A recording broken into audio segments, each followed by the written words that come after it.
Good afternoon. My name is Jennifer Brown. Interpersonal communication is important in all of our lives. Interpersonal communication can also have great influence. The article that we will be discussing today is a new way to measure word of mouth in marketing. The authors of this article are Jacques Buffin, Jonathan Dogan, and Ole Jurgen Veck. We will be discussing the value that interpersonal communication has on marketing. Advertisers spend millions of dollars a year on advertising and commercials, but are they getting the results that they'd hoped for?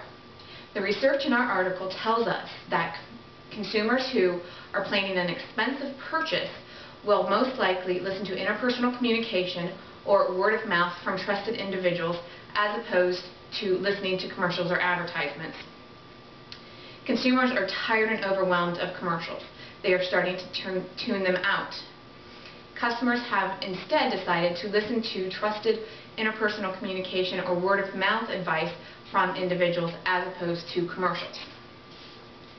There are three factors that will influence an individual in their word of mouth or interpersonal communication when it comes to basing their decisions for purchases.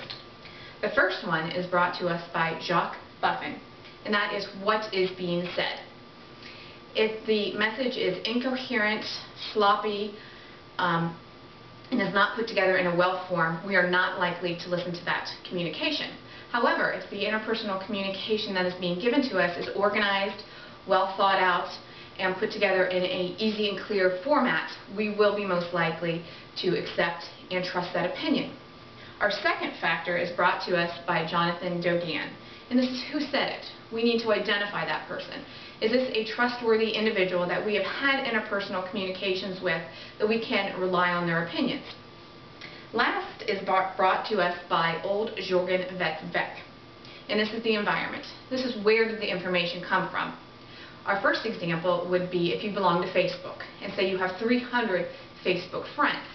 You are not going to probably trust and value and take the advice of all 300 of those Facebook friends. You're going to take a smaller group, maybe a handful or 10 individuals. Those are going to be people that you have closer interpersonal communications with, and you're going to have a trusting relationship. Another example of the environment would be if you go down to the bottom of a web page and you read someone's blog. This is probably not going to be an environment that you're going to trust, seeing as you did not have interpersonal communication with the person that has placed this message. When people hear the word interpersonal communication, they do not put much value in it. They tend to think just a conversation between one or two friends.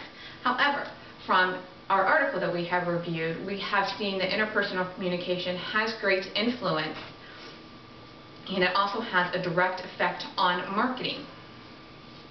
Therefore, good interpersonal communication is important for every individual to possess.